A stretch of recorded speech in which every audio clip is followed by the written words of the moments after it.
Well, the feral husband is not at the Freedom Farm today. I'm actually in the Torque Sports Engineering garage, and this is Project Carly, and we are not working on the car today because the sawmill is in the garage. And the reason for that is this little dude, this little Predator 212cc engine, while it did serve its purpose and we did cut some wood with it, it's just not gonna have enough chooch to do what we need it to do. So we're gonna swap it out with a bigger Predator motor. That's right. We've got the 420cc, I believe this is a 13 horsepower Harbor Freight unit. And yeah, I know a lot of people, they like to rag on Harbor Freight. However, I will say this.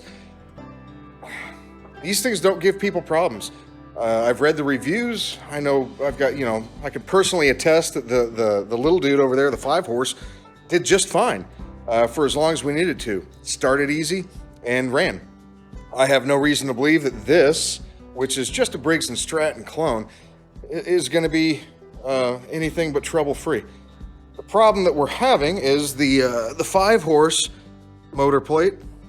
Well, it doesn't exactly fit the bigger one. So as you can see, I drew out in a CAD program what the bolt pattern is, and I am going to have to make a motor plate for this. I'm looking for. As you can see, I've got a nice big chunk of steel that, oh no, there's a Jeep parked on it. Well, I'm gonna use some of that, but it's raining and it's cold. Guess I'll be cutting it in the cold.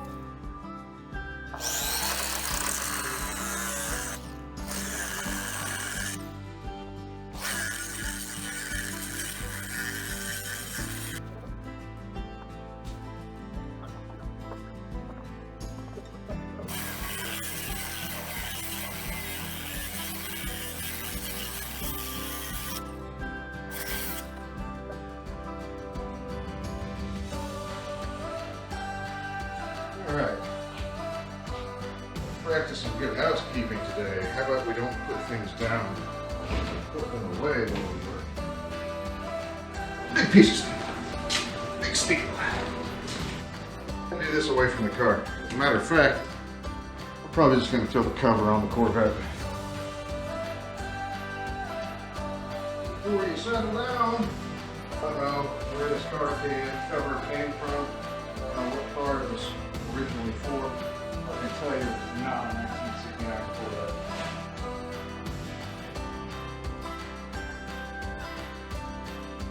For those of you that don't know, this is a 1969 Corvette that was my father's. He bought it in, I believe, 1980 or 1981. Sold it to me in 2016. I think it was 2016 I bought this from him. 350 small block Chevy, 4-speed manual transmission. Whenever I was in high school, we did a complete engine rebuild on it. So the small block has been bumped up a little bit. However, still had a carburetor on it, and it was just all kinds of a nightmare. And there was a lot of other things that needed to be addressed on this car to just kind of make it a little bit more livable and drivable. It was a base model in 1969. And if you're a millennial or Gen Z, I think most of you know that base model 1969, no power steering, no power brakes, manual transmission, no air conditioning. I did put power steering in this car. However, I didn't do a power brake upgrade because, quite frankly, it just doesn't need it, and I like the pedal feel. It's got 4 piston calipers all the way around. That was the way from the factory.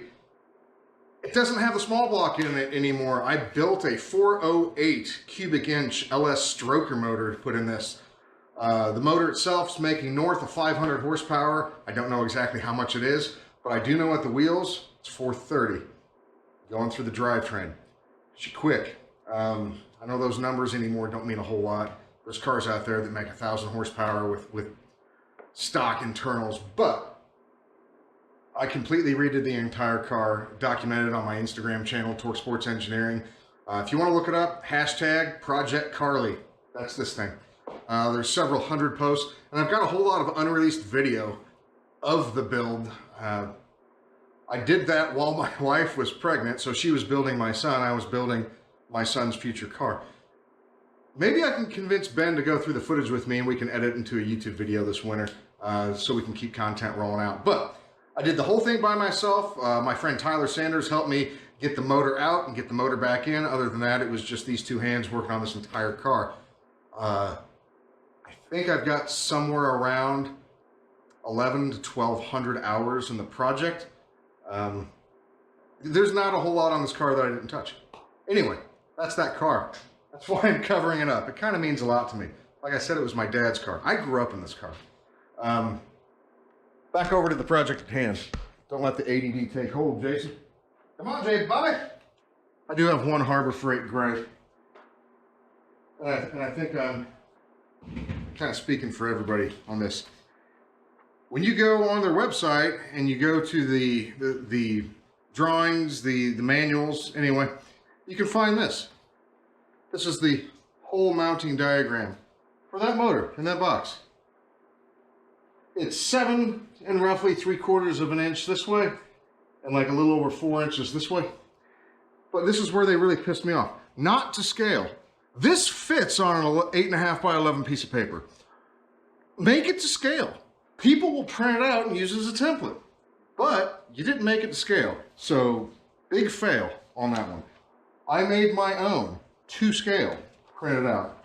And as you can see, it's not that far off. It would have fit. It would have fit. Come on, Harbor Freight. Come on.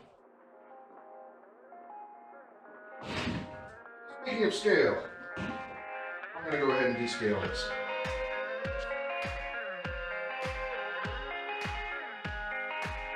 So what I think I'm going to do is I'm going to mount the motor to a plate, put the plate on here, potentially have some sort of a captive bracket over this edge and this edge on 4 places. That way the motor doesn't want to twist. That was one of the issues we kind of had with this one. The motor mount screws are significantly smaller than the slots, so it had a tendency to twist if we didn't get these just right. It was just a pain in the butt. I originally thought I was just going to cut this off, mounting the new plate on, but I think there's still some use in this, and there's no point in doing extra work and cutting it off if it's not needed. So let me find a piece of cardboard, do some cutting, kind of get an idea of how this is going to work.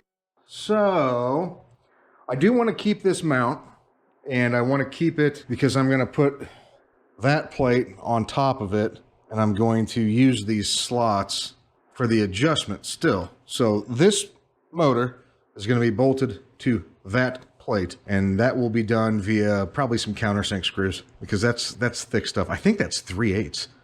As it sits now, I need to move at least another inch. I'm going to cut this plate, let's say 9 inches. Do it at 9. Get a square line for me. Let's see if the silver Sharpie does what I need it to do.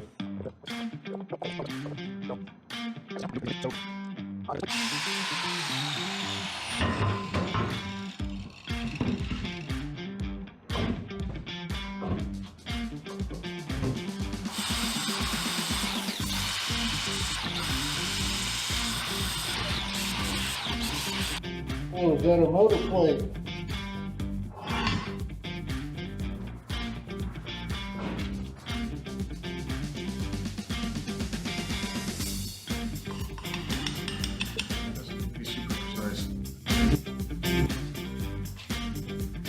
All right. At the drill press, throw a bit in this thing and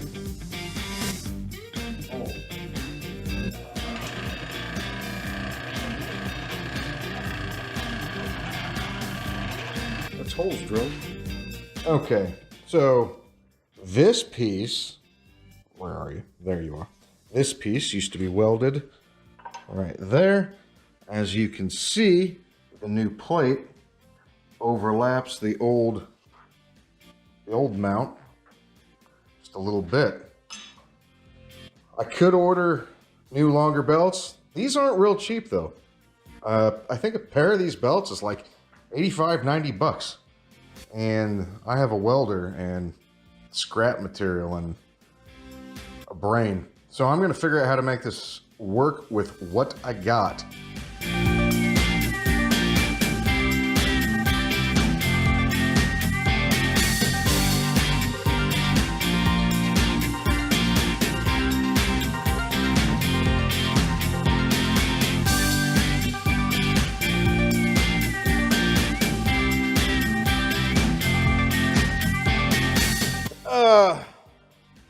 Well, I've got it notched out for the belt.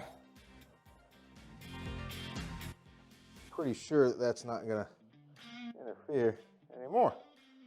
So, what's next? Back on the platform it goes. And yeah, and then we gotta do some more measuring and marking and cutting, and I still don't know how I'm gonna utilize these 4 slots. What I'm thinking I'm gonna do is I will mark those 4 slots on the bottom side of that plate. So once that's in place, clamped down, square, taut, I will mark on that plate coming up through the bottom of those holes. I think I'm either gonna drill and tap and screw studs into that, or I might just weld studs on that. So that plate's gonna have to come off that motor again at some point. Yay. Part of it, part of fabricating is put it together, take it apart, put it together, take it apart, adjust, put it together, take it apart. I did it with that car for dozens of days. Anyway, back to it.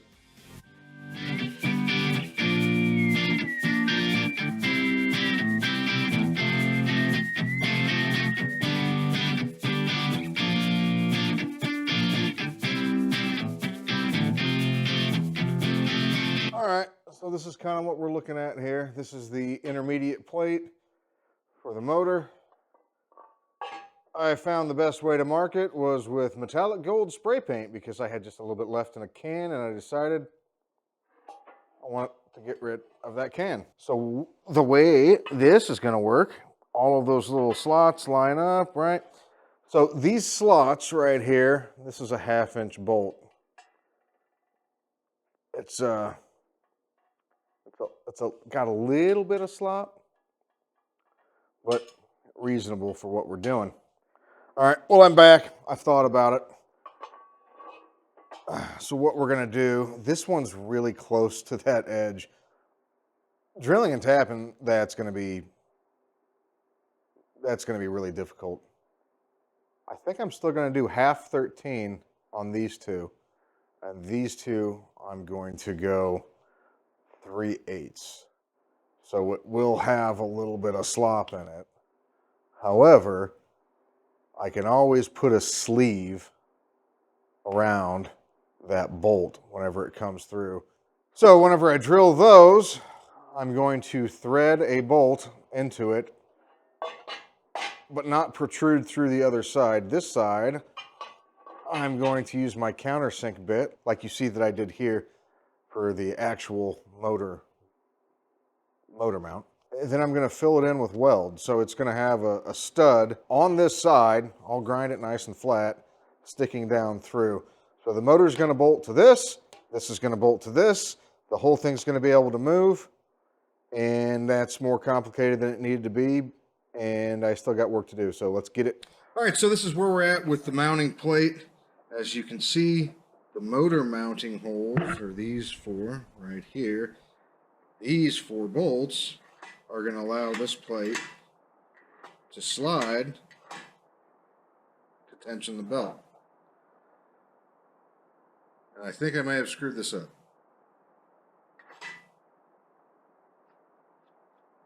Yep, I need to have a think. I think I should have drilled these holes here because I think, yeah, gosh darn it. I gotta go drill more holes. Yeah, make this make sense. Okay, so I went back to the pillar drill and put one more hole in it. As you can see,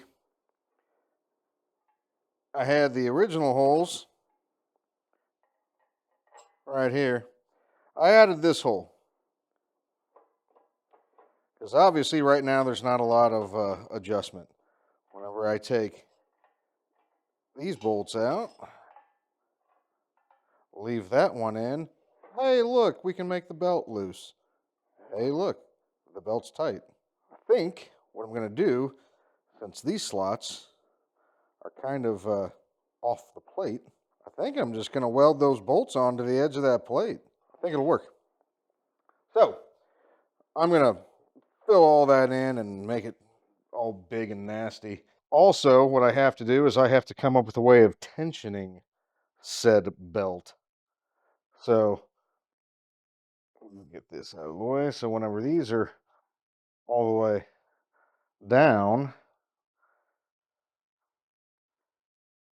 I need something to turn to pull the whole thing. Now, before, we had 2 screws that would push the motor. I'm not a big fan of that. So what I think I'm going to do is I'm going to take a piece of angle, bring it way out here, pull it up, mount another angle right here, thread this end, leave this end just a smooth bore, and then whenever you tighten it, it'll pull it tight. I'm not the best welder in the world, but I do know how a welder works, which is why I'm doing this. Okay. So these are the bolts for the motor plate. Let me go ahead and crank this thing up to about, let's do about 100. Let's do 110 amps. Yeah. I really like this Vulcan welder. It's yes, it's Harbor Freight, but man, Harbor Freight stepped up their game. They got good stuff. No, it's not professional grade, and they're not pretending to be. Harbor Freight's for guys like me. You can't afford a $4,000 Miller. This was like $800. They go on sale all the time too. Yeah. I got nothing to lose when I put my faith in you. So patient, you faithful and true. So I'm keeping my game. I'm falling in faith, I'm on the wave. I had to fall and get out my own way. Get hard on my eyes, it's safe. Stop walking with God, coming out of my grave. Don't care what you say. It's in a label. He gave me the gospel, they call it a fable. Now they see the bread that he put on my table. Watch him like cable, I know that he faithful. Yeah. I don't really worry about my adversary. Yeah. Jesus paid the debt, he got the monetary. Save my soul. Gave me a cross to carry. We're cooking. Man, it's legendary. I got nothing to lose. Let's take weld some more dirty metal. Come on. Flashing hood. What are you doing? What are you doing? You're blinding me. Go away, go away, go away.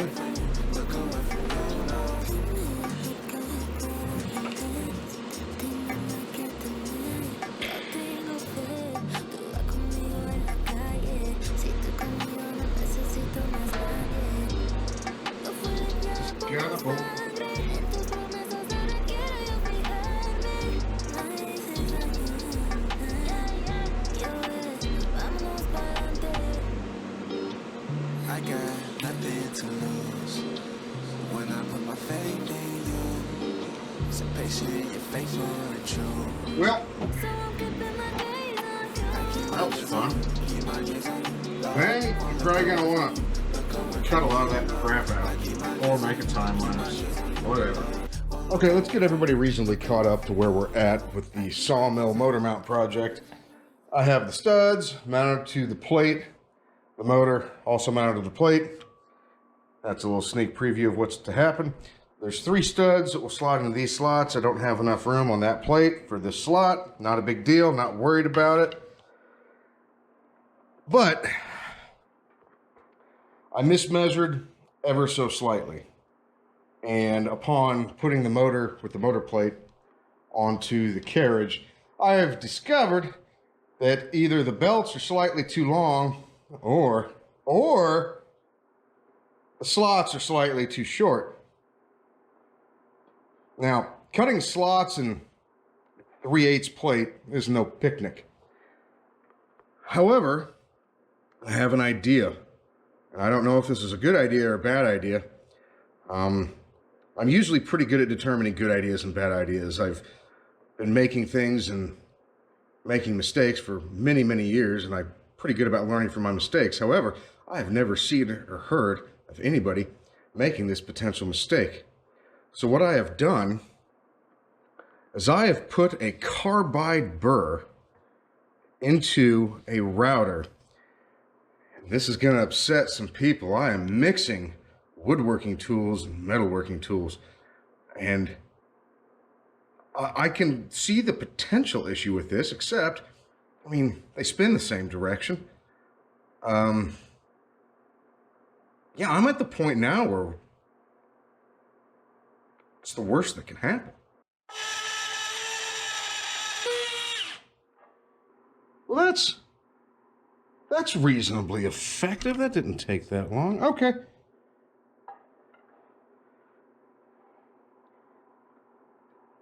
It's not a stupid idea. The worst part about this is it throws. I'm getting sprinkled with mechanics glitter.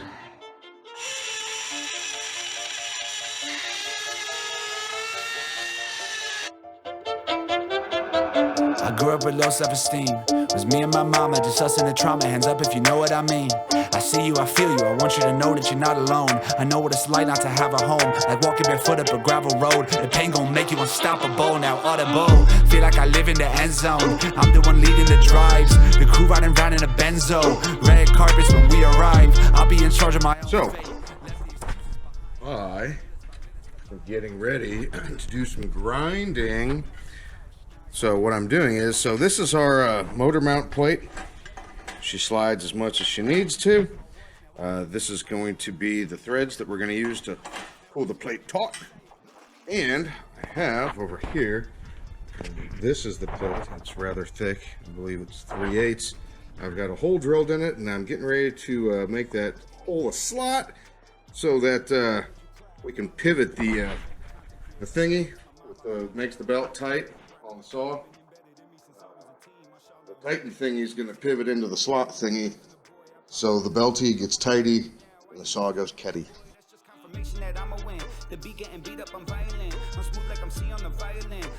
Last night I got to the point where I was welding on the thingy that the rod pivots into, that it pushes against to adjust the belt tension. And I tried to weld it with a welder that's not big enough to weld 3/8 bar stock to structural steel tubing that's 3/16. Yeah, it just didn't get hot enough. So I am going to get out the Harbor Freight TIG/stick welder.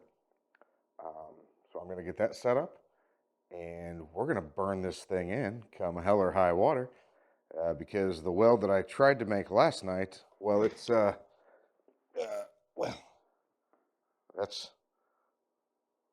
that's the bead. Yeah, it didn't even get hot enough to stick to the base material. Not a big deal. I have a bigger welder. Okay. We're mostly set up. Oh, buddy. That is chewing in. I'm going to turn that amperage down. Still definitely not a pro, but better. It's hot. Really hot. There we go. Ladies and gentlemen, boys and girls, that is not good looking, but I think it'll work. Yeah.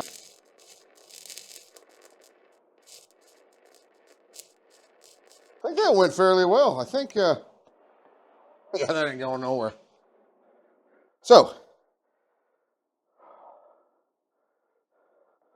the welds are there and there. And if you look real close, there. No, they're not pretty. Yeah, they're probably going to hold for the tension that goes on the belt. Yeah, we need to get better at stick welding. Ben, learn how to stick weld. I suck at it. All right, next step. I think the next step is we actually put the motor on this thing. Put the belts on. Check the fit. Yeah. Yeah, let's do that. All right, let's get this motor plate on this. I haven't painted it because I haven't thought of that. This little motor plate goes right here, like that.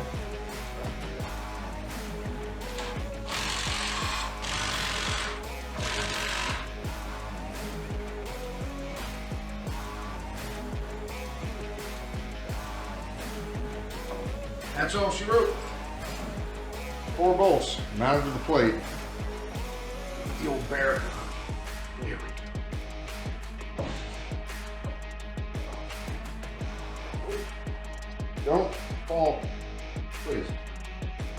Please don't fall. Ooh, it's still hot. Forgot. Just welded it. I don't know how I forgot, but I forgot. Okay. Belts are on.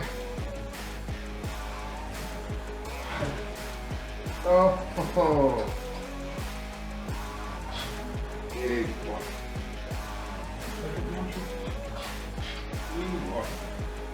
There we go.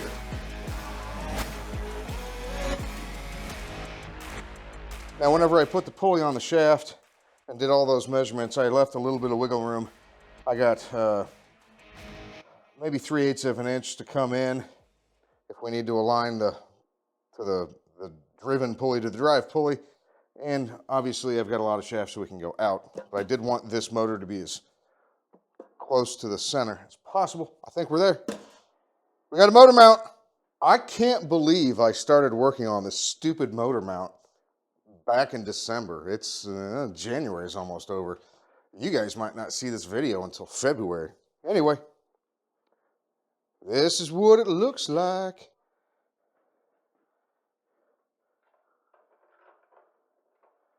And if we ever need to remove the motor for any reason,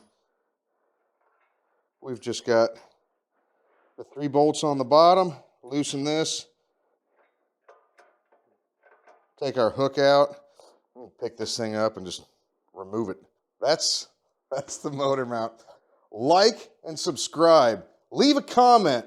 If you could point something out that I clearly did wrong, leave a comment. We need the engagement. We're a small channel. We don't even have 100 subscribers yet. We want to hit 100 real soon. We'd love to hit 1,000 and beyond.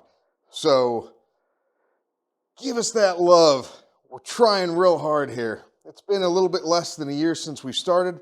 We're having a lot of fun doing it, and we could use the encouragement from the audience. So if you're watching this, leave a comment. Definitely subscribe. We're going to do giveaways one day, I promise. We might even have merch. Sooner rather than later, actually. The Feral Husband's kind of funny. I think a lot of people might want that on a hat or a shirt or a jacket.